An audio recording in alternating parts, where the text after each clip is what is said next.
Good YouTube, it's your boy Vaughn. We're back here with another banger.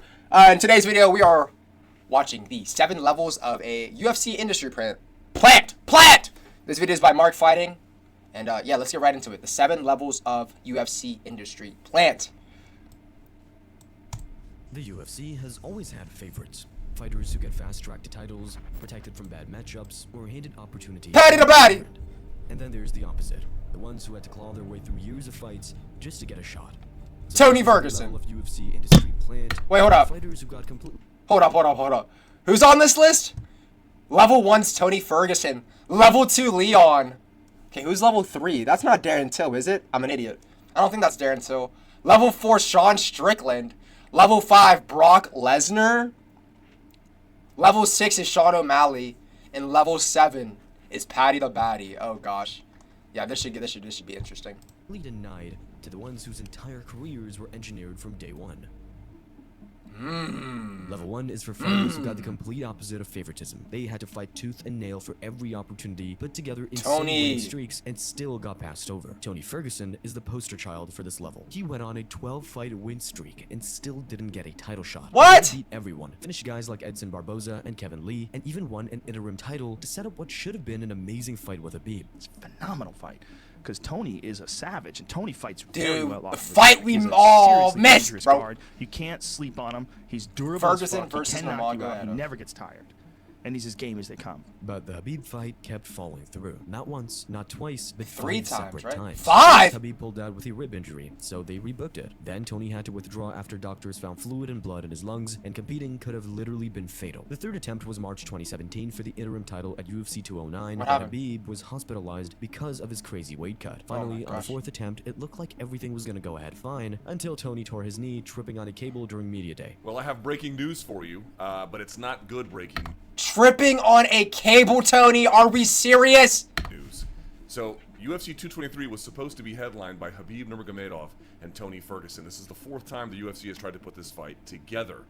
Here is the bad news. It's not happening. The UFC tried one more time when both guys were healthy, but that's when COVID hit and messed everything up. Habib got stuck in Russia due to travel restrictions and couldn't leave the country. Tony fought Justin Gaethje for the interim title instead and lost. And Habib retired the following year, so Ferguson never got a shot at the real belt. He went on an 8-fight losing streak before the UFC cut him. Max Holloway is another guy who took the long road. He lost to Conor McGregor in 2013, then had to win 9 straight fights before getting an interim title shot. But Charles Oliveira took the longest road of all. He made his UFC debut at 20 years old, then fought 28 times before finally winning the title at age 31. Damn! That's over a decade of grinding. And even after all that, he got stripped off the belt when he came in 0. Yo, he missed I think he missed it by like I think he missed it by 1 pound, like half a pound, bro. They took his belt. This was the most, bro. As a Oliveira fan, bro, this was heartbreaking. 0.5 pounds heavy for his fight at UFC 274. Because for a title fight, you need to be on the dot. Heartbreaking. Or under, right? You can't be 0.1 over, 0.2 over, 0.3 over. Can't happen. Heartbreaking. So he weighs in 55.5 after the hour allowance. And as a result, he is stripped. Essentially stripped on the spot, but what they said was, you know, when the fight starts, he's stripped on the spot, right?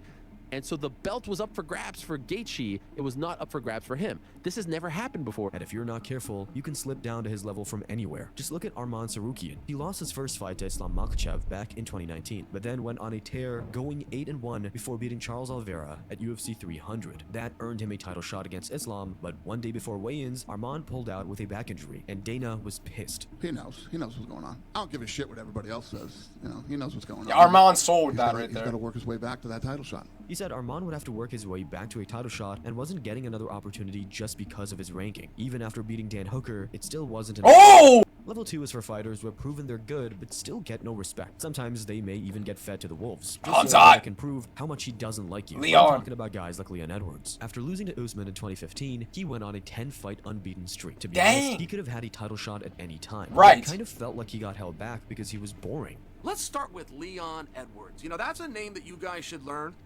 That's a name that I should learn. That's a name that we should be talking about. That is somebody who deserves credit.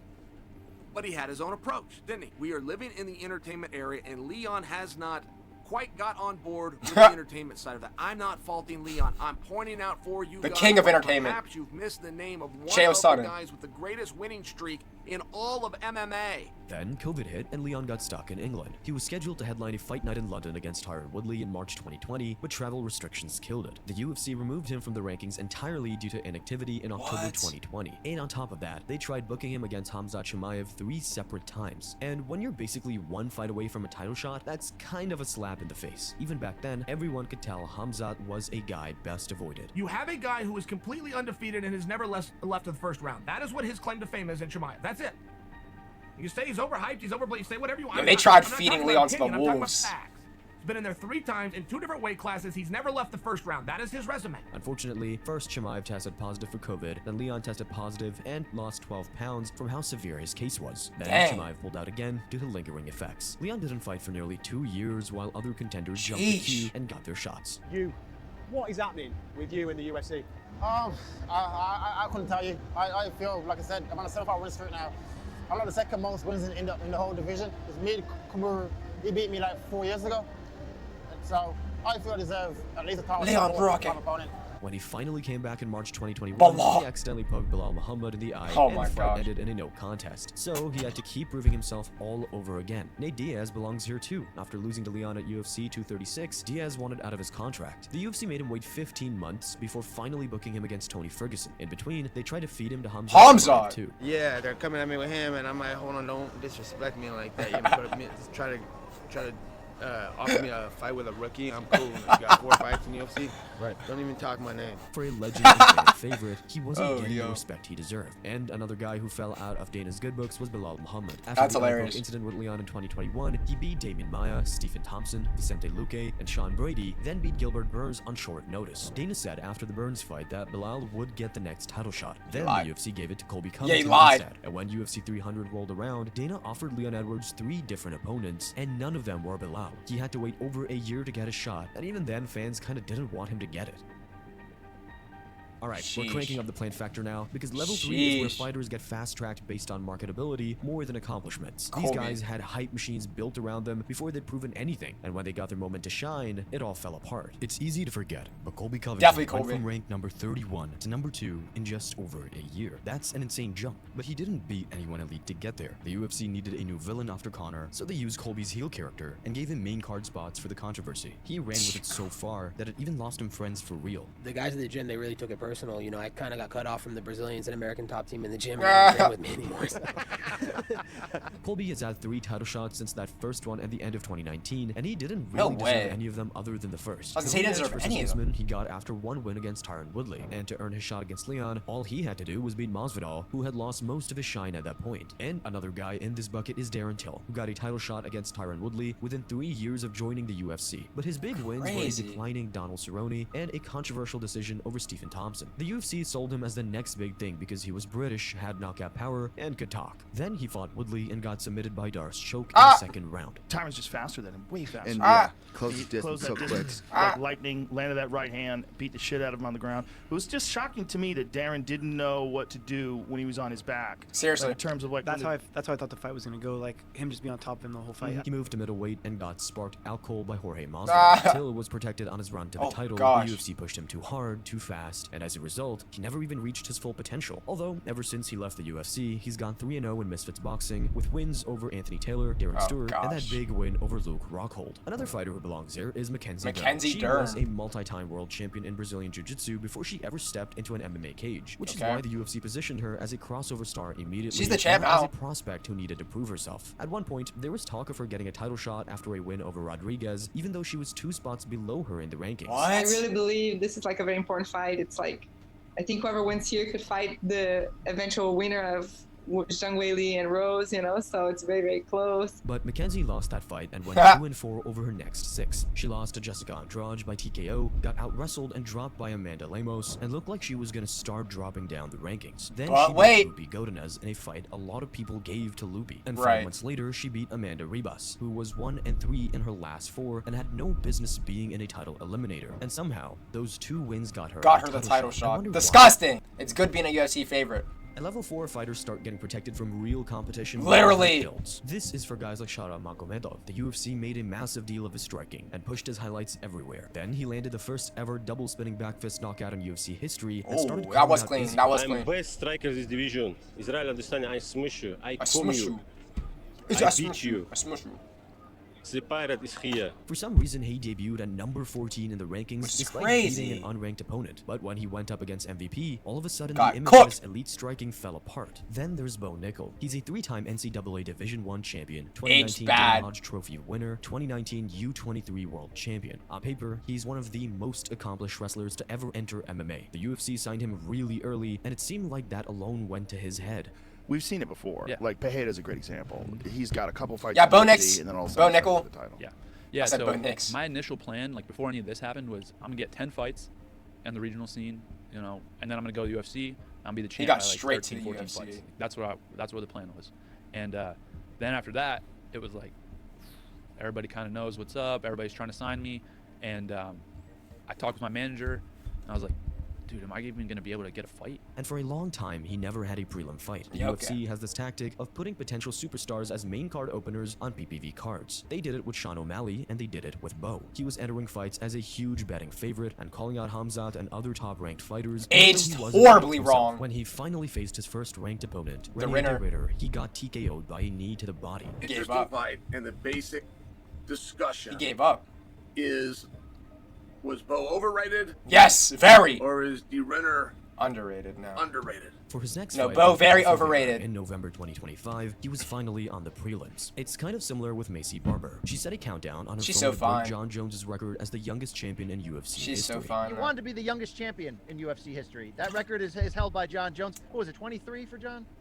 23 years and 8 months, yes. So you're 22. Are you still on this timeline? She's does so this matter fun. to you? Like how much does it matter to you? Should it matter to you? What's going to happen by the time you turn 23 here? If I set a goal, I'm going to continue on and to achieve that goal no matter what. You know, I'm never going to set a goal and see it be possible and just be like, nah, never mind. Even after she tore her ACL against Roxanne Modafferi at UFC 246, that was still her focus. Part of your story was trying to become the youngest champion in UFC history. Do you feel like now that goal is no longer attainable? I don't. By the time I'm done with this surgery and this rehab, you know, I'll be 22 still. So that's I'll have a little over a year to achieve that. After returning from surgery, she lost to Alexa Grasso by unanimous decision, and pretty much everyone thought her fight against Miranda Maverick in July 2021 was a robbery. She's had a lot of favorable matchups throughout her career, and the youngest champion ever talk felt manufactured from the beginning. Seriously. John Strickland is also at this level, although this one's a little different because he's not a fast-tracked prospect. Yeah, not but really. He does have institutional favoritism. The UFC keeps pushing him despite mediocre performances, boring fights, and questionable decision outcomes. After losing his title to Duplessis in January 2024, Strickland beat Paulo Costa in a fight most people thought sucked. A lot of fighters can't stand him because of how he talks about them, but listen to Bilal here. He nails what most Strickland fans don't want to hear. I've been saying it forever, Sean sucks. He's trash. He talks a big game, but he's never walks. Even to the fans. Bilal, come on, and sit there and hype him up like he has the best boxer, the best boxing defense, this, and that. He's gonna go to war. He's gonna kill. I would bleed for my fans. I would die for my fans. Yeah, blah, sure. Blah. But you go out there and he just jabs and teeps, and he fights like a scared little girl. Despite that, Strickland was immediately rebooked for a pay-per-view main event rematch against Duplessis at UFC 312. 1 year later, despite being 1-2 in his last 3 fights, he's headlining another Fight Night card against Anthony Hernandez in February of 2026. And that's after he was suspended 6 months for the insane... Okay, fast track. That fight just happened yesterday, and he won, so that's crazy. He won by TKO. That should have suspended him way longer, though. He should have got suspended way longer, though. You can't do that. Even during his suspension, no matter what, he was already planning his return as a card headliner. No matter what he says or does, the UFC has. That's not right.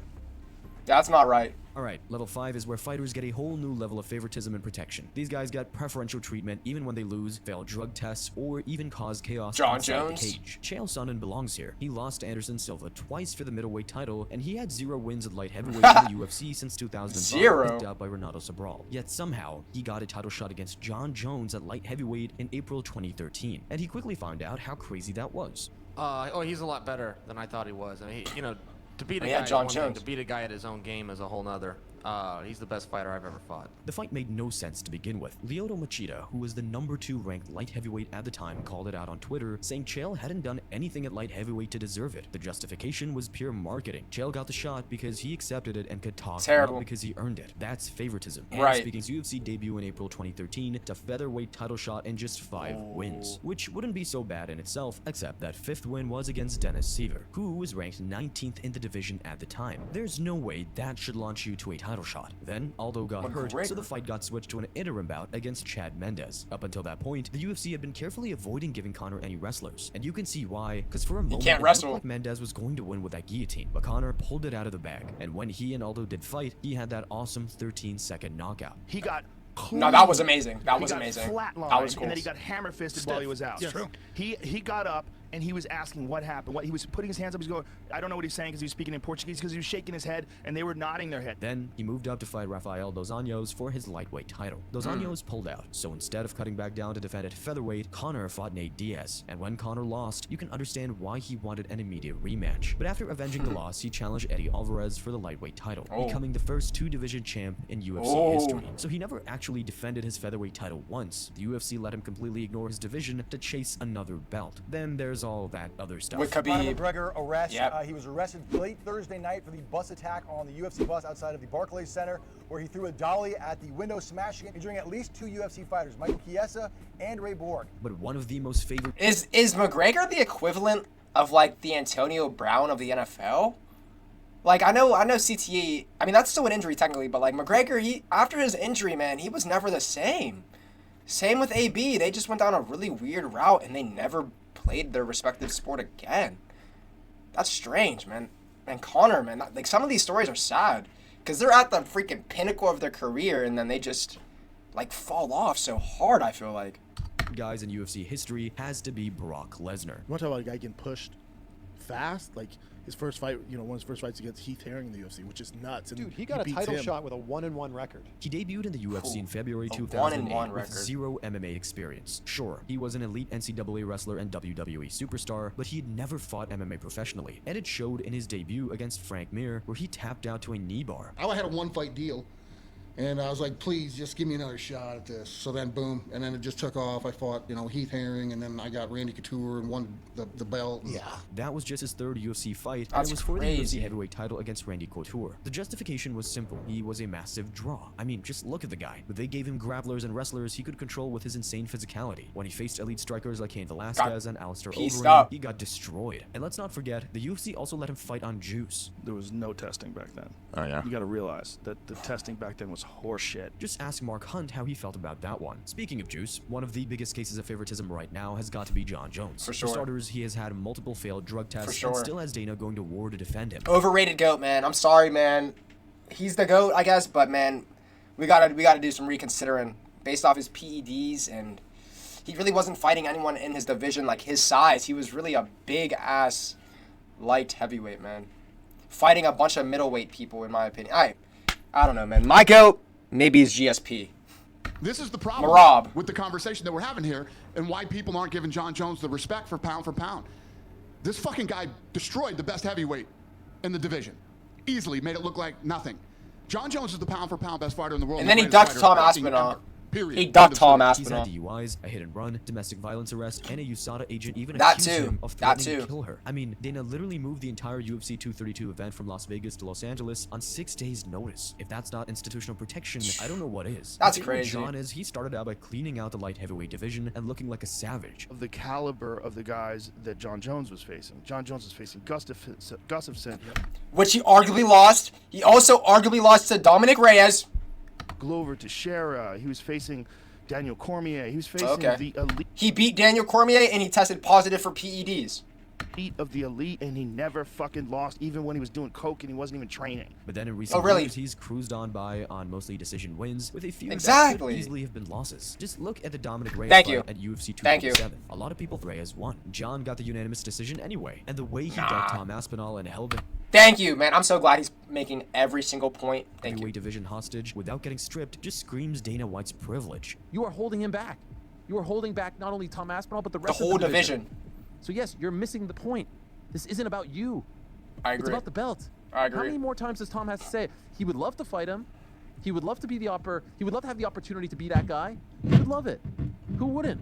But he just wants that belt. He wants whatever that belt signifies, whatever it symbolizes, and what it brings. There's only one person more favored than John right now, and she's not even a fighter. Yeah, I'm talking Nina about Nina Drama. Drama. She went from 0 UFC experience to the most dominant media personality in the sport in under 2 years, and she's fully aware that everyone considers her an industry plant. Before 2022, she'd never even attended a UFC event before. Then, she messaged UFC's technical support asking for content access after attending one event, and within months, she had an official UFC contract. She got main event access, backstage passes, and promotional resources that most journalists never. What is she doing for the UFC to get her these positions? All because she was pumping out thirst trap content all over the place. Oh my god. Wait, oh Jesus, hey Rhea. Hey, what's up? Did you guys get this? Nope. Nina tap. Nina! I was close. Oh my god. I was close. I was close. She even won Personality of the Year, which just made her feel more like a plant. And it's not gonna go away when you literally have Dana calling her the John Jones of content. The John Jones of content? Next is level What? 6, where fighters get pushed to titles ridiculously fast. Sean O'Malley. These guys might have real talent, but the UFC wants them to hold gold, and they're going to do everything in their power to make it happen. Alex Pereira is the perfect example of this. He debuted in November 2022 with an 18-second knockout over Andreas Michailidis, and his 4th UFC fight was a title shot against Israel Adesanya. It's true, and if you look okay, but if you think about it, man, there's more to that than just, like, he beat Izzy in another promotion. So, like, Izzy's the champion. This guy beat him. No one else in the UFC has. Why not let him win a few fights and then fight Adesanya? I don't think Alex Pereira's that bad. Him and Israel. You know what I mean? If you look at what they've done coming from kickboxing and how good they are, it's pretty fascinating. And what's even more unique is 2 guys who fought each other twice already end up making it to the top of the sport. So it's a very unique situation. He'd already beaten Adesanya twice in kickboxing, so the rivalry sold itself, but the path was very deliberate. When that guy was going to fight MMA, I'm like, hold on, baby. Yeah. Because this is going to be some wild shit. This Hey, he is was an 3-1. extraordinary dude. And he was 3-1 when he Yeah. made his debut in Madison Square Garden. Yeah. And you knew that if he was able to win a couple, he would rush him to Izzy. And he got there and he beat him. After beating Adesanya for the middleweight title, he moved up to light heavyweight and won that belt too, which meant he became a 2-division champion in 8 total UFC He's almost a fights. GOAT. The UFC knew exactly what they were doing with this guy, and it played out exactly how they wanted, turning him into a huge star. But Sean O'Malley is the definition of a manufactured star. The UFC wanted the next Conor McGregor, and they built his entire career around that vision. Enter Sugar Show, Dana White Contender Series, gets a beautiful knockout. Gets hyped up from Snoop Dogg sucking him. Snoop Dogg sucking him. Okay fights, but then he started knocking out a couple guys. No longer in the UFC. Terrion Weir, no longer in the UFC. Andre Sukuntat, no longer in the UFC. William Piper, I don't think he's in the UFC. Thomas Almeida, no knockout. Chris Martino, TKO, even though they probably should have let the fight keep going. Like, yeah, he was being a punching bag, but he kept coming forward and he was still swinging. No longer in the UFC. So you get this guy who's kind of come in, he's had like these tailor-made fights that were handpicked for him to look like a superstar. Look at his rank. Okay, Aljo, the only thing against your argument there, Aljo, is that he knocked your ass out. So what you're saying is sort of valid. But then he also beat you too, Aljo, so. Progression. In January 2022, he was ranked number 19. Then by October 2023, he was number 1 and had a title shot. Before fighting Petr Yan, which was an insane layup for him to get a title shot without going through a shark. He lost that now fight, he had arguably. no wins over top 15 ranked opponents. He fought strikers and lower ranked opponents while building his social media following. The UFC marketed his personality, his hair, his walkouts, everything except his actual resume. By the time he faced legitimate competition, he was already positioned as a star. O'Malley is the biggest star in our sport right now. He was, yeah. And Red Panda Night is still real. Yeah, he was. Level 7 is the top of the pyramid. Probably These Patty fighters Pimblett, take right? things a step further because you could argue their entire careers were designed by the UFC just for business. Zhang Wei Li. With Zhang Wei Li. Zhang Wei Li? Hear me out. Yeah, she turned pro in 2013 and spent 5 years building her record before joining the UFC in 2018. She was an established fighter with 16-1 record and a Kunlun Fight Championship. But here's where it gets interesting. The UFC is investing a ton into China. It made a $14 million investment in a Shanghai Performance Institute specifically designed to develop Chinese talent. And Zhang became champion in August 2019, just 3 months after that facility opened. How is UFC Maybe just a trying to coincidence. take advantage of Zhang Wei Li's success and that momentum to further popularize the sport in China specifically? Yeah, she's our first Chinese world champion, and to be honest with you, we couldn't have a better first world champion than her. She's been amazing. She's a beast, She's man. incredibly talented. She's got an amazing personality. I love everything about this girl. After she won the title, her social media followers 10x'd from just over 100,000 to 1 million. The Damn. championship literally opened the Chinese market for the UFC, and the protection didn't stop there. She took a year to defend her title the first time. Some fighters have Dana threatening interim championship deals unless you defend within a few months, but he was never going to do that to her. And when she eventually lost the title to Rose Namajunas, that immediate rematch was questionable at best. There is nothing from a historical standpoint that warrants a rematch between Rose and Wei Li. Nothing. That was not a competitive fight. That was not a controversial fight. True. That was a one-sided ass whipping. To make things worse, even after losing to Rose again, she still didn't have to work her way back to the title. She got there with one win. The UFC needs her as a champion to maintain their foothold in China, so she'll always be positioned near the belt regardless of results. But the final boss of industry plants is Paddy the Baddy. He turned pro in 2012 and was a Cage Warriors featherweight champion before joining the UFC in September 2021. So he wasn't some unknown prospect. Everyone already knew his skill level, but the UFC tried to sell him as championship material anyway. He had UFC Fight Night headliners, back-to-back performance of the night bonuses, and $1 million endorsement deal with Barstool Sports within his first year. They will just tell you one day. Every industry gets the right to play this card with one person. The way entertainment works. Bring a singer who's not better than a person that does karaoke at your local club on a Thursday night. But they will tell you, this is the new guy, and they'll do it for each genre. This is a new country star, this is a new pop star, this is a new rock star, they will do it. And okay, they can only do it once. Can only do it with one person at a time in each field. But they can still do it and just force a star on us. Joe speaking facts, though. Is Paddy going to get that nod? But things started to get a bit weird in his fight against Jared Gordon. Got robbed, dude. Jared Gordon beat Paddy, arguably. I think he did. I think Gordon won that one. At UFC 282. To a lot of people, Gordon was the clear consensus winner. In fact, 23 of 24 media outlets scored it for Gordon. Fan voting on MMA decisions had over 90% for Gordon. But of course, Paddy won by unanimous decision anyway. Robbery. These like little knuckles, yeah. It's the fat. Yeah. Well, you know, obviously we talk about when you fight, there's all these expectations. It's almost like if you don't come in and, you know, destroy him in the first round. And then the hype train started chugging along. But the thing is, the average age of his last 3 opponents is about 40 years old. Now, Paddy got an interim lightweight championship fight against Justin Gaethje for January 2026, despite his record being kind of controversial. The UFC decided they wanted Paddy to be a star, and they're engineering his path to make it happen. That's exactly why he's the final level. But there are some stories the UFC would rather you forget entirely. Make sure to watch this video next. And to finish up that Paddy point, Paddy the Baddy versus Justin Gaethje. Paddy actually lost. It was a good fight, but Paddy lost, man. Just to show you, there's really levels to this UFC stuff, man. Yo, W freaking video by Mark Fighting, man. Make sure you guys go check him out. Subscribe to Mark. Subscribe to me as well. Yo, man, let me know if you guys... Let me know down below who your favorite UFC fighter is, by the way. And let me know if you guys learned anything new about any of these fighters. I honestly didn't know as much about Mackenzie Dern. I didn't know she got fast-tracked as fast as she did. There was a few other fighters that kind of surprised me that they got fast-tracked. But, man, sometimes it really is better just to work your way from the bottom, like Max Holloway and Tony, and just get the belt after grinding, bro. Rather than getting it, like, handed to you, man. Because as you see, some of these people like Paddy, Sean, getting the fast track isn't always the best. Building up that experience is sometimes more important, man. But, yeah, if you guys enjoyed, make sure you guys subscribe to your boy and drop a like on the video. And I will see you guys in the next one. Peace!